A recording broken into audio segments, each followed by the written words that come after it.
Hello, and welcome to the Sexuality and Gender in Manga podcast, where we apply a critical and academic lens to depictions of human sexuality as they manifest in the medium of manga.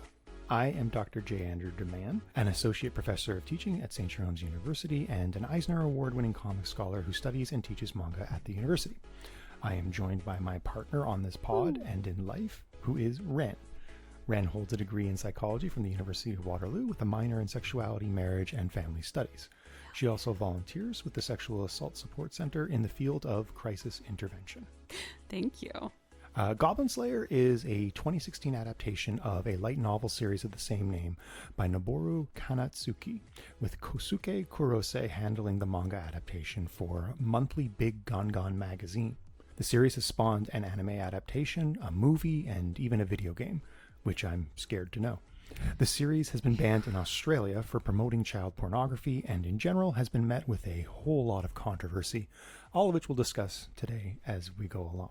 There's a video game? There's a video game. Oh, great. Okay. Encouraging. So today we're going to talk about some very uncomfortable topics. First and foremost, we are going to be talking about rape fantasy in detail. If that is something you struggle with, please stop listening now. Your mental health is more important. I promise you our next episode will be way more fun and enjoyable. We've kind of been on a bad streak recently. It's true. Today is admittedly going to be a rough one, and we want to give you the disclaimer. There is no shame in having to stop listening. Your mental health is exponentially more important. Please also rely on local resources for crisis support if you need it. So, Goblin Slayer, we kind of rage read. And I we need to talk about it. hate it. I consider it a cursed book. You said it yourself. It's the worst book either of us have read. Tonkabon? Dunkabon. I'm also deeply, I'm a little concerned about how often the authors of manga are anonymous, because I didn't think about it before, but doing this pod, I'm like, wow, no one wants people, and there's some good reasons for that, but in this particular case, no, it makes sense. It makes sense.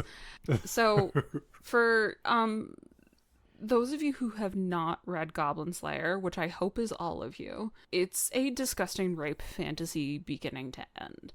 That's unfortunately kind of it. More or less, yeah. It's well drawn. Does that... No, don't give it that. No.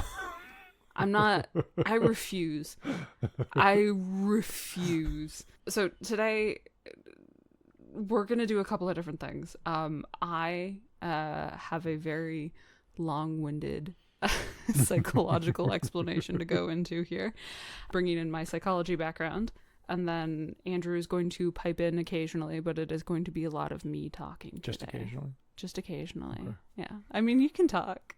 I love your voice, baby. Flirting aloud on the podcast. Okay. So today we're discussing rape fantasy, which is a very uncomfortable area. While we have no issue talking about the difficulties of this, there are going to be points where, as academic researchers, we will be discussing some theories and research that we do not agree with. Emphasis on the not. We will, of course, be discussing why we don't agree with them, but overall I want to make a unanimous and clear statement here. In no way, shape, or form do we endorse sexual violence against others, nor do we think it is responsible for rape fantasies to be published in the capacity that Goblin Slayer, in particular, has demonstrated. Private fantasy is entirely different than pub displays or sexual violence, and in particular, Goblin Slayer brutalizes the characters it portrays for reader enjoyment, which is irresponsible and violent inherently, which we do not condone. Getting into the actual bulk of this, part of the reason we're going to be talking about the psychology here is because rape fantasies, as much as Goblin Slayer is a horrific example of it, they are very common in media in general. So trying to lend some explanation as to why people think that those are as prevalent as they are.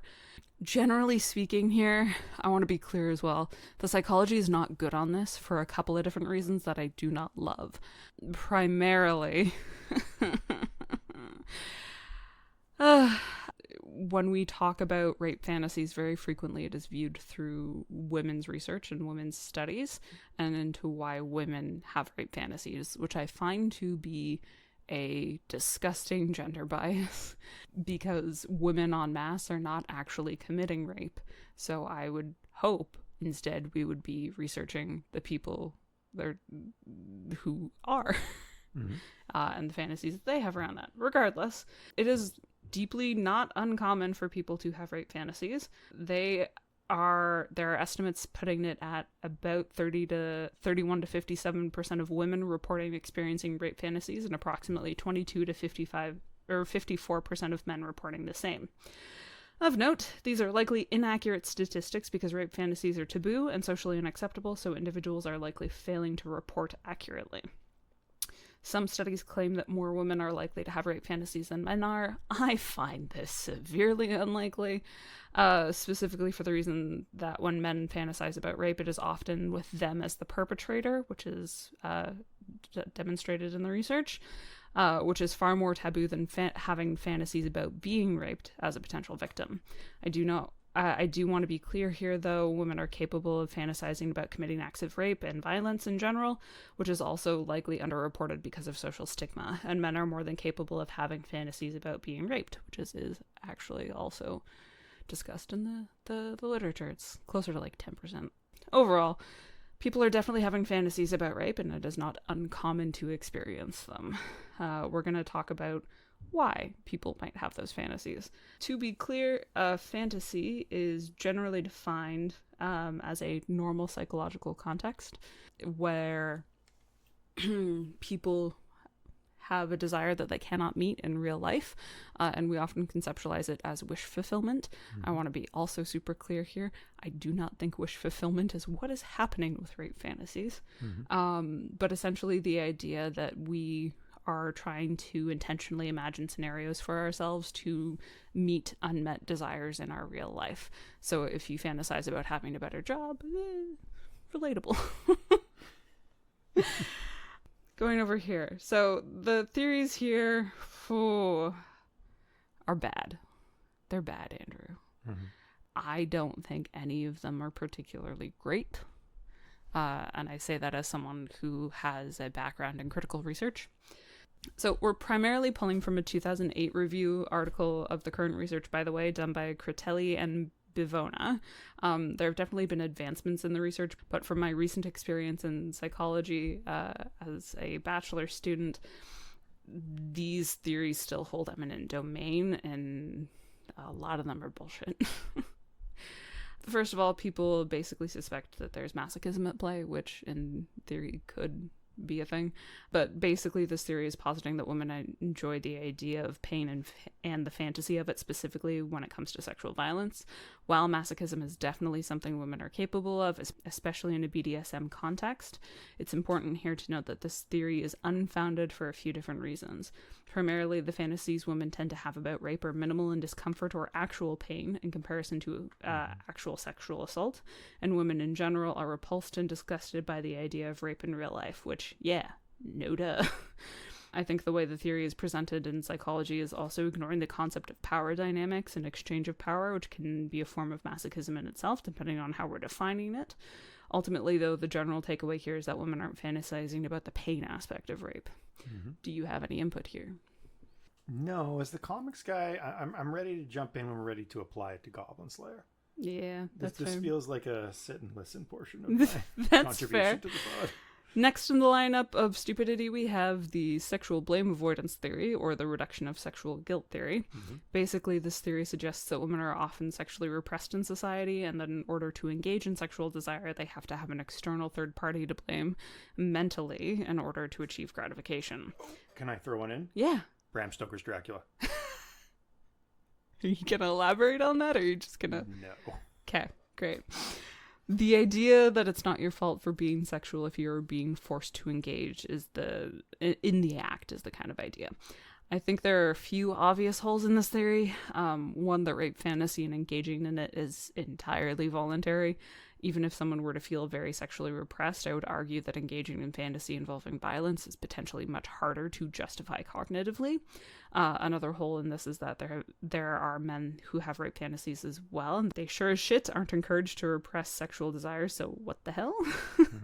But empirically, the evidence that psychology decided was actually valid was that women's level of sexual acceptance was not correlated with experiencing rape fantasy, meaning that women who are secure in their sexuality and have a lot of openness to experience also have rape fantasies. It's not categorically exclusive to women who have a lot of sexual guilt. Yay. Do we say yay? No, I don't think we do. It's a long list. Another theory posits exactly the opposite, that rape fantasy is actually part of a normal human experience, and that women who are open to sexual experiences are actually more likely to engage with this type of fantasy. There's not great research into this for reasons I'll discuss in a moment. Next, we have the desirability theory, which posits that women are fantasizing about rape for the same reason that they fantasize about desirability, essentially. They're fantasizing about being so desirable that men cannot control themselves. This one at least has somewhat reasonable motivations, in my opinion. It's not great, but it's not as horrible as some of them. It makes logical sense in my mind for women to want to be sexually desirable such that it drives someone else wild. I would argue that's slightly different than rape fantasy, though. I think it's a different thing to fantasize about losing control versus rape specifically. This theory is also unfounded because it found no evidence that women's fantasies about consensual sex contain fewer elements of desire, or that the people in those fantasies wanted them any less. Basically, there's no proof that rape fantasies in a women's mind contain an extra element of desirability. Rape culture theories instead posit that women fantasize about rape because we are in a culture that sexualizes women and vehemently encourages rape and sexual assault narratives. The main point against this idea is that 10 to 20% of men also fantasize about being raped, which to me isn't sufficient evidence necessarily, but it is definitely a point to consider. It might, to me, then become a question of why do men also have this fantasy? I do think that themes of sexual aggression are very frequent and common socially. I think the existence of Goblin Slayer in the first place is kind of proof of that. So I don't think it's impossible to make the overall argument that this kind of fantasy is socially conditioned. Obviously, it needs more empirical evidence and nuance to discuss how it might differ across genders and a more fleshed out mechanism for how societal conditioning leads to a specific fantasy. It's not horrible, though. I actually think there's more logic here than in a few of the other ones we've touched on. And then the other thing I think it would be missing as a theory is why our society is so encouraging of those things, because often those type of things are very cyclical. You know what I mean? Okay, next on the docket, we have the biological predisposition to surrender. I loathe this one. I wish it would die in a corner. This theory basically posits that women have a biological predisposition to surrender to male aggression and violence, which is why they fantasize about rape. Oh, yeah. Like opossums. What? They faint. No, not the same thing. Thank you for the comedic relief. Basically, this theory suggests that we see a lot of violence and sexual aggression in other mammalian species, and we therefore have a biological predisposition for rape fantasy and sexual aggression that are enacted in fantasy settings. I think this is a horrible theory for a few different reasons. Primarily, when we're talking about sexual aggression in nature, that's actually less common or different than most people are making it out to be. There are plenty of species where sex is given freely, one that we are closely related to being bonobos, which are very open sexually and give that to each other freely without aggression. But also, when we think of other species that are used as a reference, the aggression and competitive nature, A, is often either directed towards other male sexual competitors and not women, and B, there are numerous instances where sexual competition focuses on things men are able to provide as opposed to the ways in which they are able to attack women. And C, there are many species where the female half of the species is the deeply aggressive one, especially in the process of sexual interaction, such as the spotted hyena. That one's... do you know about those? No, I know the praying mantis. Okay, so the spotted hyena actually has a penis. Both genders. And women are the dominant. It's a matriarchal society. Okay. And so the female spotted hyenas will insert their penis into the penis of the other of the male. Okay. And then the male gives birth. Sorry, the male gives birth? No, sorry, the female gives birth through the penis. Sorry, that was a misspeak. Oh, gotcha. So it's a very not great process. Anyway, but it's all female initiated. Right. Anyway, so I think it's a bit presumptuous to assume, based off of a lot of different evidence, that one specific pattern sometimes observed in nature is applicable to us, especially when it so often ignores what happens in real life. For example, in actual life, not in some theoretical evolutionary biology lab, women don't tend to form families with rapists or men who are sexually violent. Mm-hmm. The most successful couplings by societal standards, and in terms of just the genetic evolution perspective of breeding and crap, and in my personal experience, the ones that are most successful are ones in which men prove that they aren't dangerous and are capable of empathy. A key example of this would be the male loneliness epidemic, where men who are violent towards women emotionally or physically are having a difficult time getting women to like them. I wonder why. But also, even when we're talking about evolutionary psychology, it often frames women as the gatekeepers of sex, in which case, why in the ever-loving fuck would a woman choose someone who is sexually violent as a mate over someone who is capable of amorous seduction? Make up your mind, evolutionary psychology. Also, stop using women's bodies to justify your creepy narratives. It's fucking weird and dumb. Mm-hmm. Okay, we have two more. So we have sympathetic activation as a theory, which is basically the process by which your body cannot tell what the fuck is going on, essentially. This has been studied a lot in the type of research where you go to a horror movie as a date and you get really anxious, but your body interprets that as being romantic attraction and butterflies in your stomach because you're on a date. So it's that kind of theory. Or like when you cross a bridge, there's another study that did that, where you cross a bridge and then like there's an attractive woman at the end. Are you more likely to ask for her phone number after you cross the scary bridge type thing? It's got some flaws, but it's more relatable. Okay. Essentially, there is reliable evidence that pain can actually heighten and intensify the experiences of pleasure that people are experiencing. So it is very possible that people engage in rape fantasies in general because it intensifies the sexual experience that they are having, because it's activating sympathetic activation. Gotcha. You're experiencing fear emotionally or something like that, and then therefore you are increasing the sexual pleasure. Now, if anyone paid attention, there in one of the previous theories posited that women do not actually experience emotional or physical distress when they're fantasizing about rape. So sympathetic activation is not as likely in my mind. Right. And then last but not least, this one's dumb, but it's kind of funny. We have adversary transformation, which is kind of what it sounds like. Beauty and the Beast? Enemies to lovers in general. The literal entire romantasy genre? Yeah. Okay. Basically, they're positing the entire romantasy genre. So adversary transformation is basically the idea that it is attractive to have someone who started off as an enemy and transitioning them to a loving and amorous partner who is capable of interacting with you as a human being. Okay. Yeah. Now, all of this is honestly a little bit of a hot pile of garbage. I don't like any of these theories, but these are the ones they have. I personally, if you were to ask my 50 cents about this, I think rape fantasy is probably more natural than we would make it out to be, especially because a lot of people are reporting experiencing it. I'm not even going to guess as to why people are or what's happening there, but I am going to say it is unfortunately normal.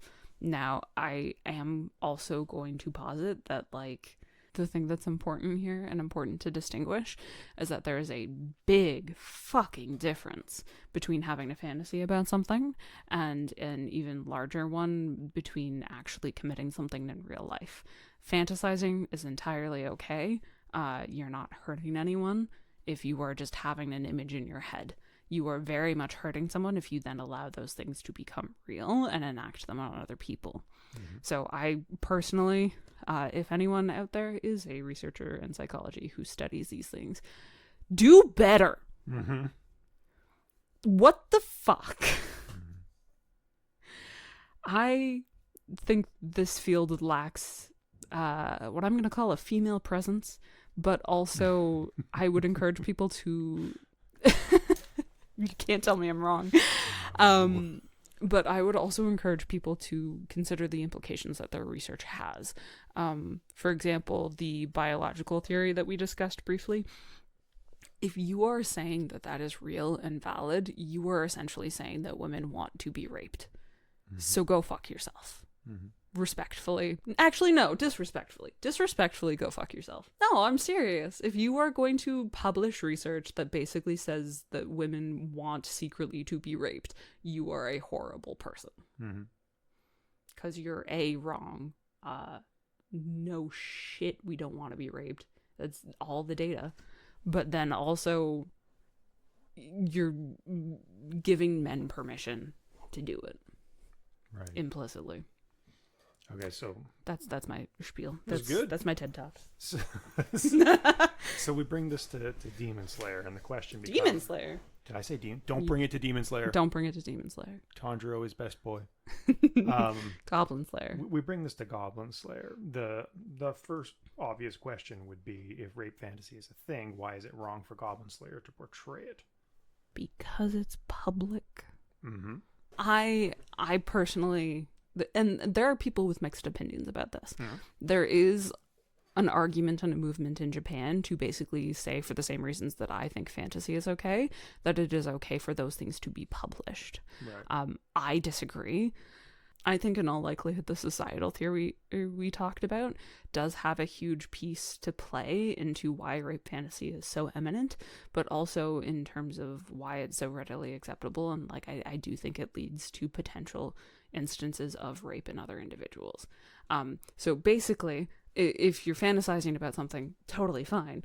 But if you are then bringing it out into public light and saying, hey, come enjoy this with me, I think that's different. And I think that invites people to... I think it invites a level of social conditioning and like acceptance that is not okay for what it is. Yeah. Okay. So I think the term that we're probably hovering around here is rape culture, and its capacity to normalize and dehumanize practices and people. One of the things that kind of this reminded me of is Kimi Rito's book, The History of Hentai Manga, which talks about lolicon, which is Lolita manga, so very pedophilic, which apparently Goblin Slayer becomes at some point. Oh, I'm not aware of it. Lovely. I've not read beyond the first tankobon, and spoiler, I will not. Yeah, no, absolutely not. And none of you should. Don't even pick up the first one. But the argument that Rito makes is that when you look at something like Vladimir Nabokov's Lolita, Lolita is considered an essential work of literature. It was on my American comp. I literally had to read it to get my PhD. And people will tell you, Nabokov's a brilliant writer. He should be studied. But did Lolita jumpstart a lot of pedophiles? Fuck yes. So it clearly put something into the world. Now, like I'm a filthy hippie liberal arts English professor. I don't like censorship. It's cute. I am opposed to censorship. But again, when you talk about rape culture, can I say that I'm opposed to rape culture and opposed to censorship at the same time? I honestly don't know. Yes. That was easy. I think a lot of people make the argument that safe spaces shouldn't exist. But then also that like censorship is bad. And it is. But I think what people are often forgetting is that there's a medium there that is you can have content or discussions around certain topics. That does not mean that you have to present them in a way that is actively harmful to other people. Right. Yeah, I think the way that we view censorship is kind of the way we view friendship, where it's either the political discourse on it is either, well, I am either friends with you or I'm not, and that's the equivalent of we don't censor anything or we censor everything. Right. But realistically, every relationship that we have in our lives is basically predicated on respect and just the general understanding that that other person has boundaries. Now, collectively as a culture, everyone's boundaries are going to be different, and we can't navigate them 100% of the time.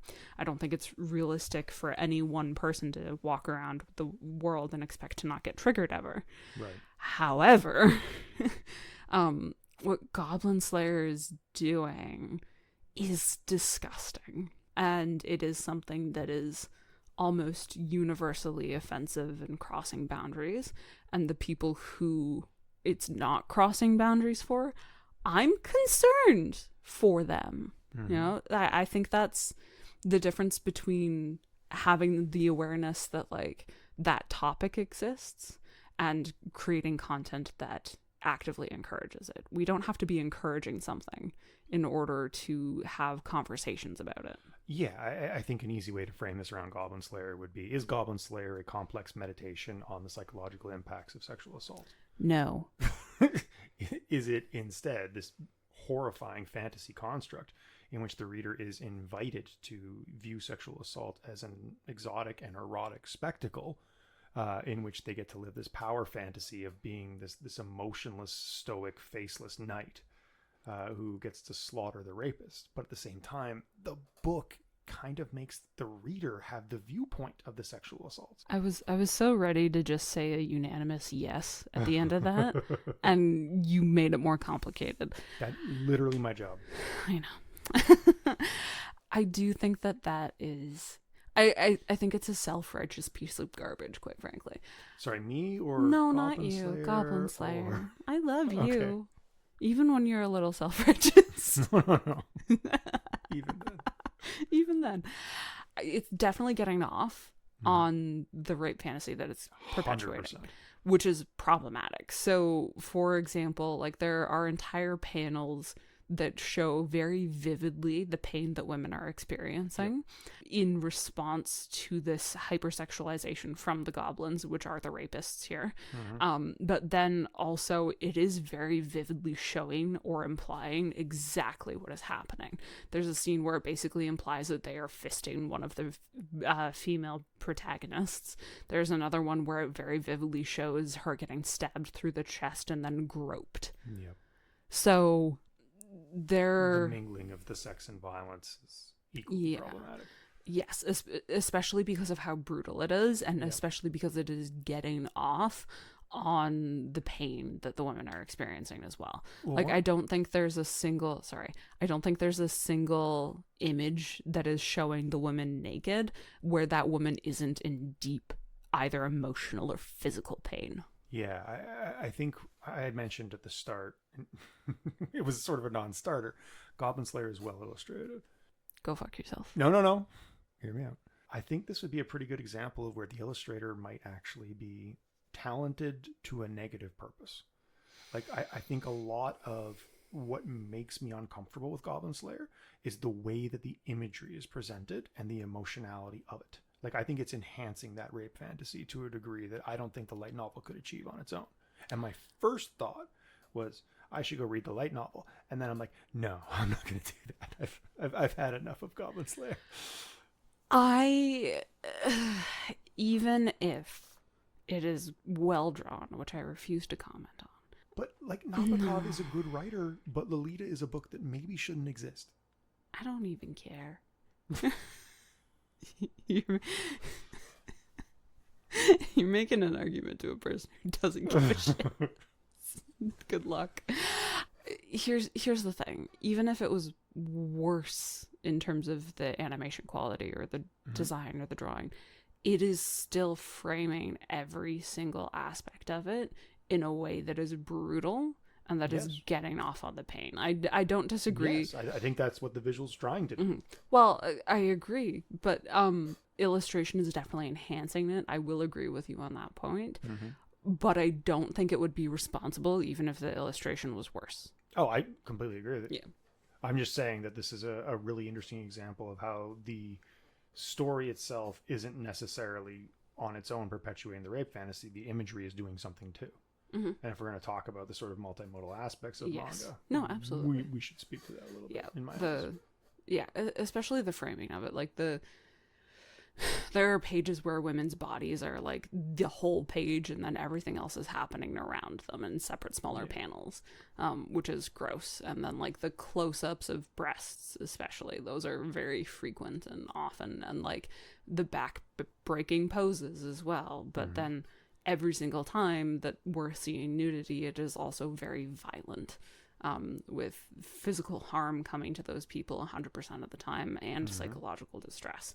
The entire premise is that goblins are just notoriously raping women, and that is it. Well, okay, so let's...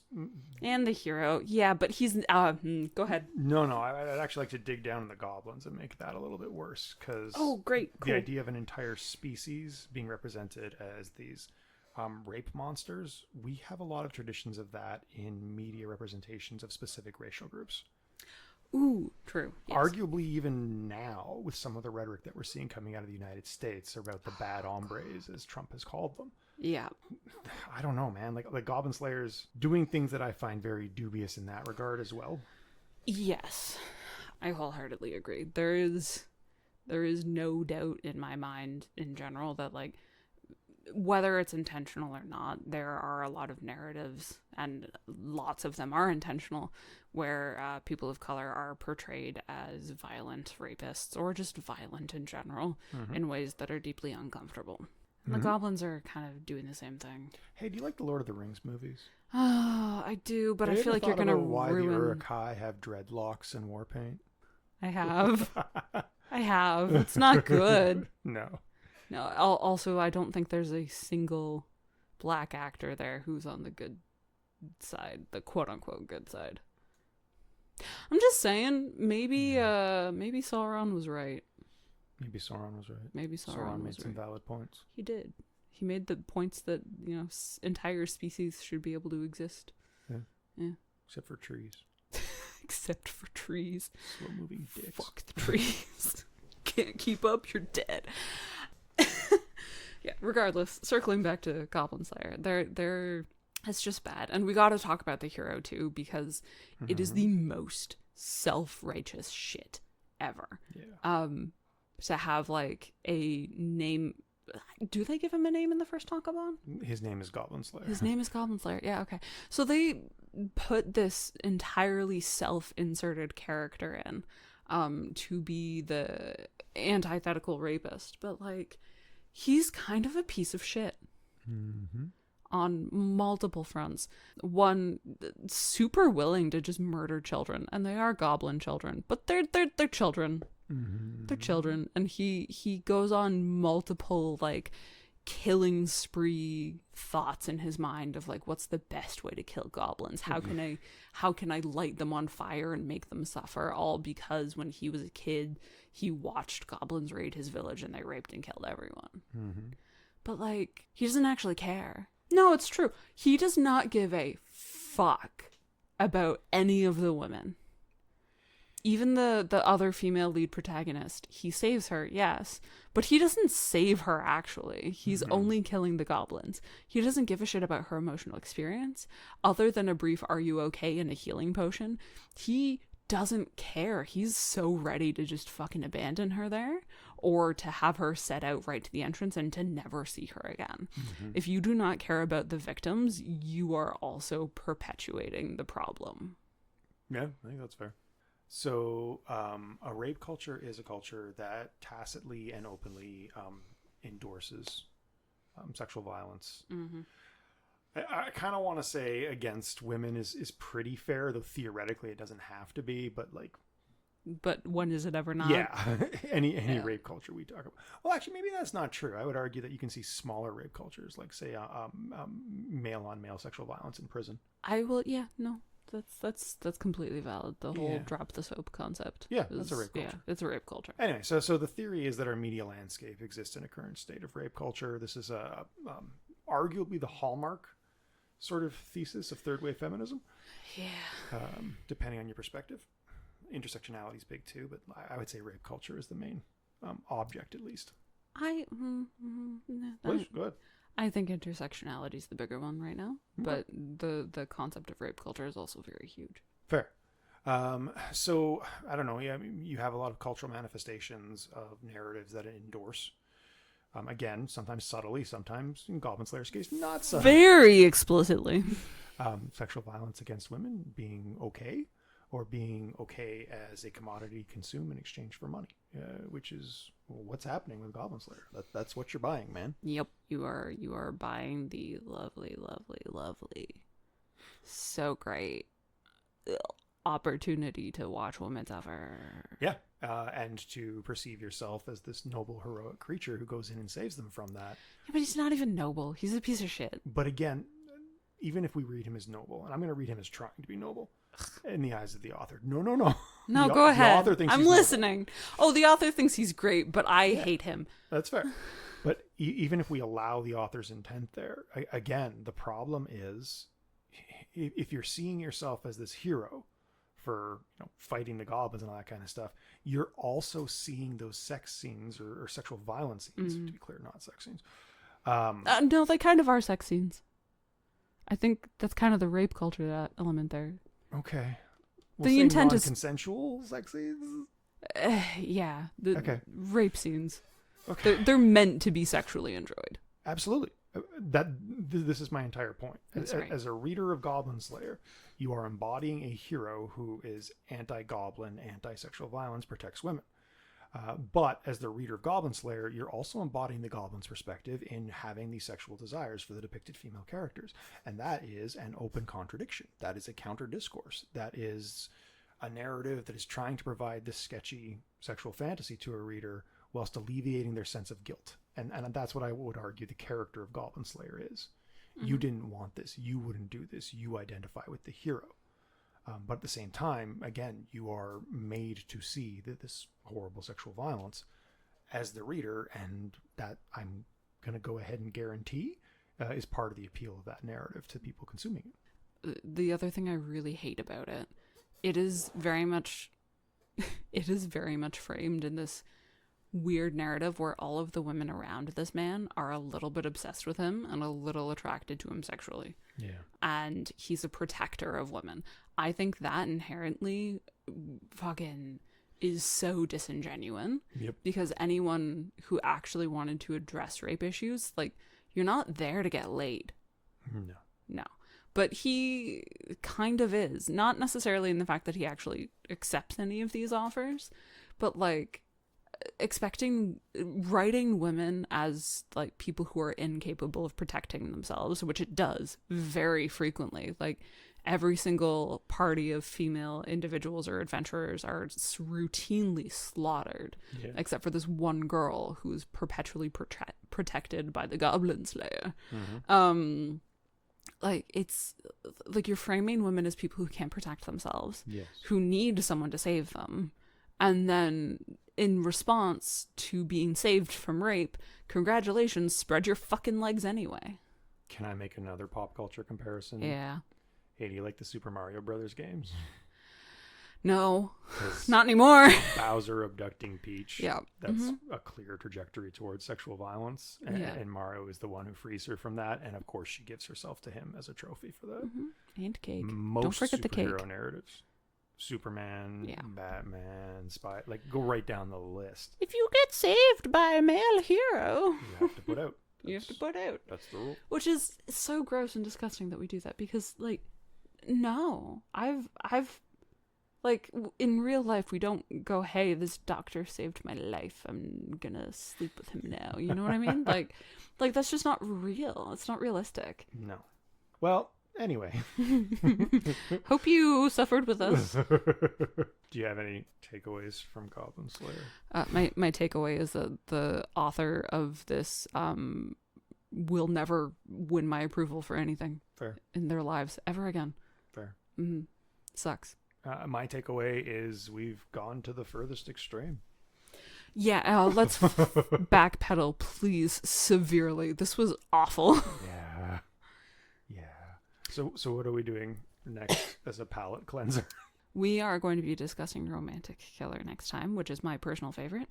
It is. No, I'm just thinking the title kind of Oh. sounds... Briefly, so basically, so we don't sound insane for a hot minute, Romantic Killer is a manga that basically rejects romantic possibilities for the sake of friendship and developing genuine, authentic connections, which I actually really love. Mm-hmm. And it's delightful and it's fun. And there's a wizard who looks like a potato. There is, which you were very obsessed with. I am. Yeah, and there's cats and chocolate, kind of, but not really. Yeah. Yeah. It's great. Don't unsubscribe yet. Please. Yeah. Next week will be great. I'll be so happy. I'll swear less. Or if I'm swearing, it'll be enthusiastically about fuck yeah. Yeah. And then again, I know we did a trigger warning at the beginning of the episode, but we said rape a whole fuck ton. So if you are uncomfortable, please take care of yourself. You are important to me, if no one else. Thank you. Thank you. So fuck that guy.